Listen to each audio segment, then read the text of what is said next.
Bonsoir à tous. Je vais enlever cet effet qui fait que ça ne marche pas. Et je continue. Alors bonsoir à tous. J'ai compris qu'il faut le mettre plutôt vers le nez. Ça va faire une voix plus nasale, mais ça marchera mieux. Alors bonsoir à tous.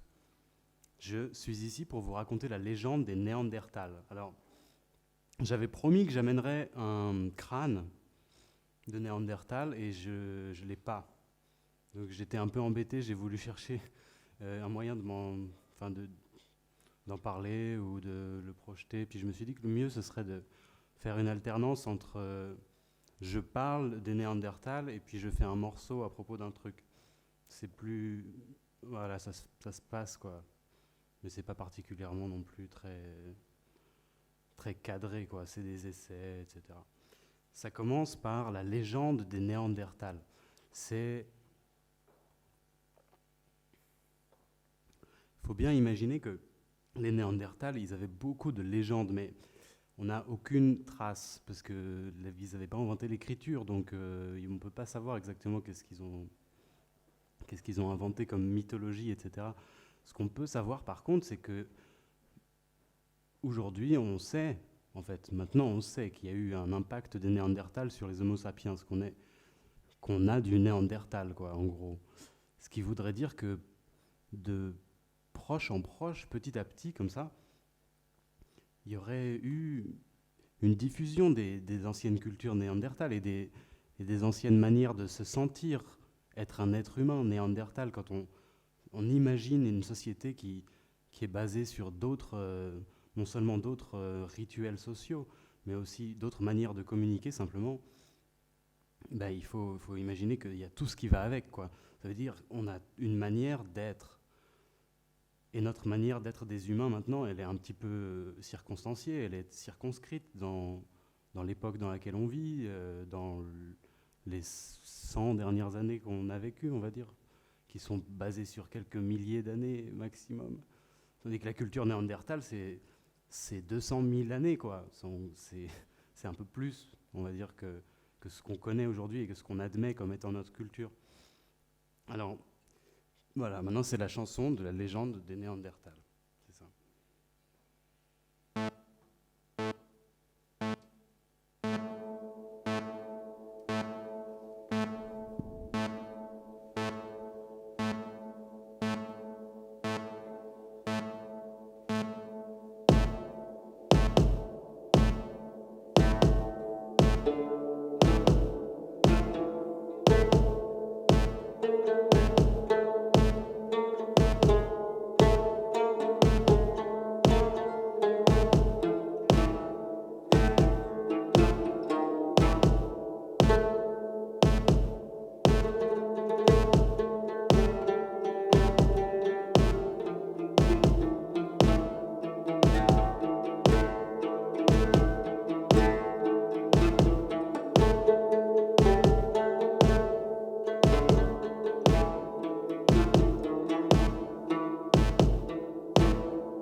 Si vous pouviez ne pas applaudir, ça arrangerait parce que ça dérange la conférence. C'est pas du tout dans le rituel de la conférence d'applaudir. Donc voilà, c'est pas comme si vous étiez une foule non plus, donc c'est un peu ridicule d'avoir 3 applaudissements, même s'ils sont du fond du cœur. Reprenons avec la conférence. La conférence, après, c'est que le crâne des Néandertals faisait en moyenne 1666 centimètres cubes. Voilà, donc ça provoque un espèce d'accès de... On appelle ça hexakoisoi, konta, phobie. Voilà. S'il fallait que vous l'appreniez un jour, c'était aujourd'hui, parce que ça, sinon... Enfin, à part ça, le fait que le crâne du néandertalien de la Ferracie faisait 1666 cm3, ça n'a aucun intérêt, à part dans un cas de... Si non, personne n'est phobique. Ok, bon, j'ai perdu aucun spectateur alors. Alors maintenant, on va parler de l'histoire des sciences, parce que ça, c'était juste une boutade. Mais l'histoire des sciences, c'est beaucoup plus sérieux. Dans l'histoire des sciences, il y a le fait que ça change, quoi. Enfin, il y a des idées qui changent. Et il y a 100 ans, ce qu'on pensait des Néandertals, c'était pas du tout pareil que ce qu'on pense aujourd'hui. Aujourd'hui, on imagine qu'à partir de la certitude qu'on a un potentiel héréditaire néandertal, on peut imaginer des choses. Mais à part ça, il y a 100 ans, on imaginait que Néandertal, c'était un cul-de-sac de l'évolution, un monstre, une brute, un truc qui tape et qui sait pas faire, quoi. Qui sait même pas faire de cailloux. Mais en fait, si, parce que c'est eux qui ont inventé le taylorisme. Je sais pas si on peut en être fier, mais le travail à la chaîne, ce genre de choses, l'optimisation du moindre geste, c'est aux Néandertal qu'on le doit. C'est eux qui ont inventé une manière de découper la pierre qui fait qu'on économise en fait énormément de pierre. Chaque coup produit un ciseau parfait. Donc bon, ça c'est les Néandertals. C'est clair qu'il y a d'autres variations des sapiens, mais ça mérite quand même d'y penser un petit peu plus. Comment il y a 100 ans, c'était quelque chose de très... Les Néandertals, quoi. C'est le cousin retardé, le truc... quand il te voit, il te dit... T'es un peu zinzin, toi. Parce que c'est toi qui es zinzin pour lui, quoi.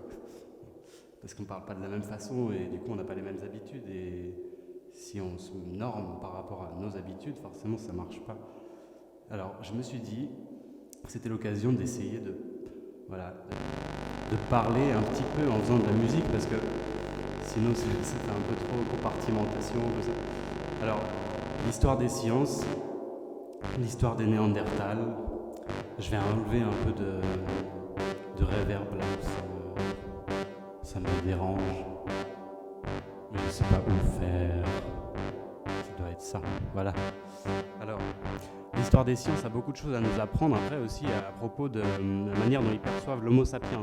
L'Homo sapiens, c'est quelque chose qui a un début et une fin. Donc on peut savoir exactement ce qui est un Homo sapiens et ce qui n'en est pas. Alors qu'il y a des espèces où on admet qu'on ne sait pas vraiment ce que c'est, quoi. Pour les Homo sapiens, par contre, on sait exactement ce que c'est. Voilà, c'est ça, c'est un Homo sapiens, c'est pas autre chose. Alors forcément, on est un peu embêté parce que on se dit, c'est le fameux point Godwin, quoi. Forcément, il y a une centaine d'années, il y a des gens qui ont voulu tuer des gens parce qu'ils étaient des gens et c'était comme ça, avec des idées qu'il y avait des races, etc. C'est super compliqué à imaginer ça. Comment est-ce que ça peut se produire qu'on va soi-même aller découper la gorge de quelqu'un parce qu'on nous a dit de le faire, quoi. Bon. Alors, forcément, maintenant, quand on parle de Néandertal et d'Homo sapiens, on se dit c'est un peu risqué parce qu'il risque d'y avoir comme ça une espèce de glissement foireux, quoi. Quelque part, il va y avoir quelqu'un qui va faire mauvaise utilisation de tout ça, quoi. Ça va pas bien se passer, c'est pas possible. L'histoire de l'histoire et l'histoire des sciences nous permet de certifier qu'il va y avoir quelque chose qui va se passer avec ça. Et du coup, il faudrait peut-être commencer à essayer de se protéger, je sais pas, imaginer un petit peu ce que c'était que cette culture néandertale qu'on ne connaît pas et qu'on peut que trouver dans nos gènes parce qu'on n'a aucune trace archéologique, quoi. Et imaginez que les Homo sapiens, après, ils ont commencé à tout détruire juste parce que ça leur plaisait pas. Voilà. Les Homo sapiens sont comme ça. Et quand ça leur plaît pas, ils cassent. Et c'est un peu l'histoire de Bonnie and Clyde, non ?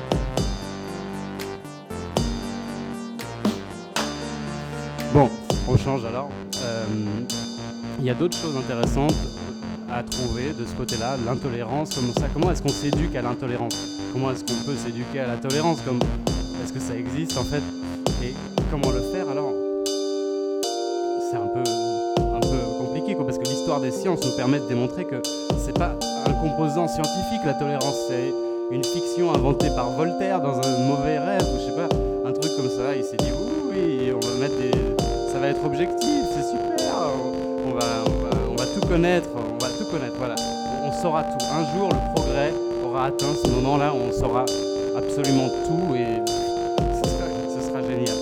Bon, alors, suivant le plan, il faut que je vous explique un petit peu qui est Svante Pääbo. C'est un scientifique qui vient d'un pays dont j'ai oublié le nom, mais qui a démontré en tout cas qu'il y avait une espèce de... voilà quoi, qu'on avait tous à peu près 4% de Néandertal dans nos gènes et que c'était pas une question à se poser, quoi. Tous les arguments théologiques que non, les êtres humains en sont restés parce que le déluge a enlevé toutes les formes toutes pourries, toutes nulles de vivants et ça marche pas quoi. On sait que ça a été incorporé. C'est un fait maintenant. Donc ce type-là a démontré ça en montant une base de données énorme avec juste des échantillons génétiques de tout le monde et de tous les Néandertals qu'on connaît aussi quoi.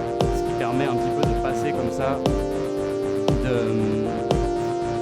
l'imagination à la certitude en fait, de savoir qu'il y a vraiment une liaison et quels sont les gènes Néandertal. Après ça va être toute la question et c'est là où le point Godwin, on pourrait dire qu'il y a un point Godwin au cube quoi, parce que le point Godwin au cube du Néandertal, c'est que au niveau des indicateurs génétiques qu'on y retrouve, il y a 3 trucs qui foutent la merde et qui vont faire chier tout le monde. Ça va être l'autisme, donc les prédispositions à la maladie mentale en général, parce que tout à coup, en fait, tout est lié.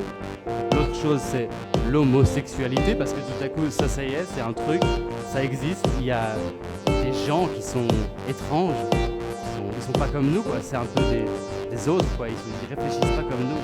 Et le troisième truc, je l'oublie toujours. Mais oui, parce qu'on l'oublie toujours, c'est le féminisme. C'est que voilà, on est dans une société patriarcale et du coup on oublie toujours le féminisme. Et ça aussi, on dirait que les Néandertals étaient une société qui n'était pas genrée. Donc ça veut dire qu'ils n'avaient pas des rôles genrés comme nous. C'est au-delà de ce qu'on peut comprendre en termes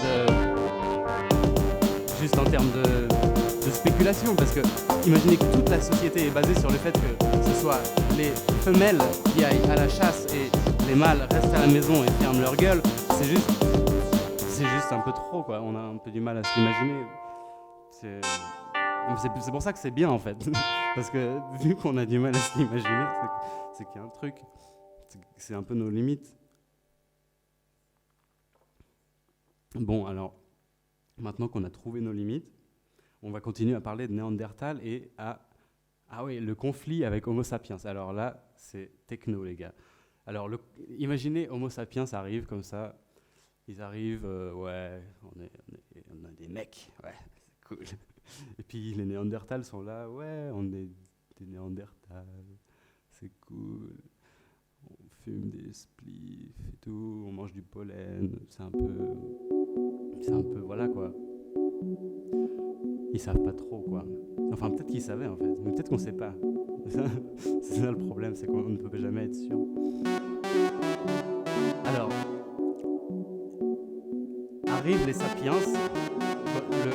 L'endroit où ça se passe évidemment c'est en Israël quoi, ou en Palestine, on peut dire les deux, parce qu'à l'époque c'était ni l'un ni l'autre, c'est sûr. Enfin il y avait des Néandertals et des Homo sapiens, donc ils étaient là, ils se sont rencontrés là, on a des preuves qu'ils ont cohabité, ça s'est bien passé, puis après il n'y a plus de Néandertals. Donc une théorie ce serait de dire ils ont été absorbés par le nombre d'Homo sapiens qu'il y avait quoi. Après, on trouve des crânes de Néandertal avec des fissures, avec des formes d'outils typiquement Homo sapiens, pour le coup. Donc on se dit, bon, il y a peut-être une espèce de seconde couche qu'on ne saisit pas. Là. Il y a un truc, quoi. Des gens qui ne sont pas d'accord, on ne sait pas trop pourquoi. Et là, ils passent complètement au-dessus. Ils arrivent en Europe. Là, c'est le domaine Néandertal total, quoi. Là, imaginez à Gibraltar, il y a des boucheries néandertales, il y a des magasins de poissons, on a retrouvé plein de fossiles de poissons, triés par espèce. Ce qui veut dire qu'il y a des familles entières de Néandertal, voire des centaines d'années comme ça, qui se sont passées des magasins où on partage le poisson. On a aussi retrouvé des surfs. Donc qu'ils ont inventé le surf aussi. C'est comme ça qu'ils allaient pêcher sûrement les plus gros poissons qui étaient plus loin. Enfin, la spéculation nous autorise à penser ça en fait. C'est pour ça que ça devient un peu plus tendu là. Parce que qu'est-ce que nous autorise vraiment à penser à la spéculation? D'après le plan, j'arrête de parler du massacre des Néandertals, ça vous va? Et on parle de neurodiversité, ok? Alors on imagine que les Néandertals, ils ont d'autres machines dans leur cerveau. Et c'est cool aussi. On va pas critiquer, hein. Et la différence, ce serait un petit peu comme entre certains autistes très autistes sur le spectre, hein, je veux dire. Il y a un spectre maintenant. On dit plus l'autisme, hein, on dit le spectre des troubles autistiques. Alors maintenant là-dessus, on aurait tout en fait. Sur ce spectre, il y aurait toute la neurodiversité dont l'humanité est capable. Donc un chien pourrait pas être sur notre spectre. Ou peut-être il pourrait, mais un petit peu seulement. Tandis que n'importe quel humain, même s'il est autiste ou pas autiste, il est complètement sur le spectre. Parce qu'on est tous graves sur le spectre. Maintenant, c'est l'époque du spectre. Parce qu'il n'y a plus de genre non plus, vous avez remarqué, il n'y a plus des femmes et des hommes. Hein? Non? On n'y est pas encore. Bah, en tout cas, c'est le spectre, quoi. Il y a toutes les possibilités entre les deux, puis même, il y en a d'autres qui sont un peu plus à droite ou à gauche. On ne sait pas trop. C'est le spectre, quoi. Il y a plusieurs dimensions. Il faut imaginer le spectre en 3 dimensions. Ça veut dire il y a un dégradé coloré qui est comme une bande, mais il y en a plein. Et du coup, ça fait une espèce de circularité comme ça, et c'est un spectre tridimensionnel, quoi. Ça, c'est la neurodiversité, et c'est trop bien, en fait. C'est comme ça qu'on peut arriver à penser de nouvelles choses, en fait. Parce que si tout le monde pensait toujours comme il faut penser, ça marcherait jamais, quoi. En gros, on attend toujours qu'il y ait des gens qui pensent pas comme... Bref, vous avez compris le truc, quoi. Donc du coup, j'ai décidé de changer, parce que, en fait, je m'ennuie un peu. Là, j'en ai un peu marre de parler. Donc j'essaye de changer plus vite. Il y a des... Ouais, voilà. Et on va arriver à quelque chose de beaucoup plus... Enfin, je vais pouvoir arrêter de parler, en gros. Ça va me rendre plus heureux, en fait, quand j'aurai arrêté de parler. Parce que là, je regarde mon plan et il reste encore plein de trucs. Voilà. Super. Et donc maintenant, je vais changer de chanson et je vais continuer de parler pendant ce temps-là, mais j'aurai du plaisir à le faire parce que là, pour le coup, je vais vraiment dans la direction où je veux aller. Alors, il faut imaginer...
enfin, pour la dernière partie de cette conférence Gnoso 666 Néandertal,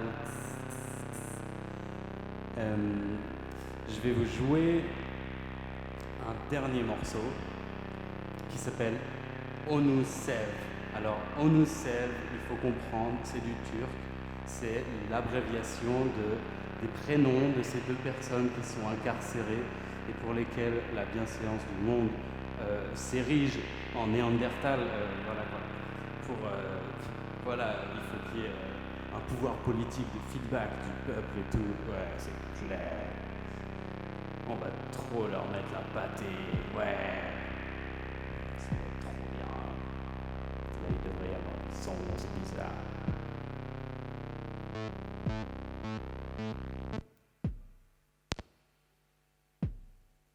Et ouais, c'est clair. Mais ça marche trop parce que c'est trop le 21e siècle et tout. Ah oui.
Non, c'était la fin.